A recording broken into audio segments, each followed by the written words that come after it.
तो का हाल बा भाई लो, तो दिल थाम के बैठिए लो।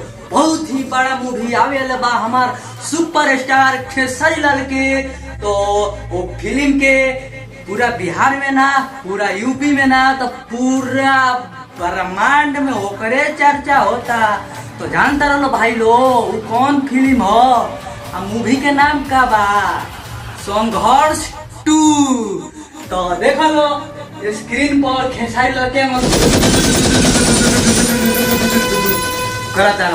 तो ही फिल्म कैसन लगी, ट्रेलर तो बहुत खतरनाक बा। फिल्म आई तो हम तो जरूर देखें, तू लो देखियो लो चाहे मत देखियो लो। कहे से कि भोजपुरी के ऐसा ही थोड़े ना केहू गिरा दी नीचे।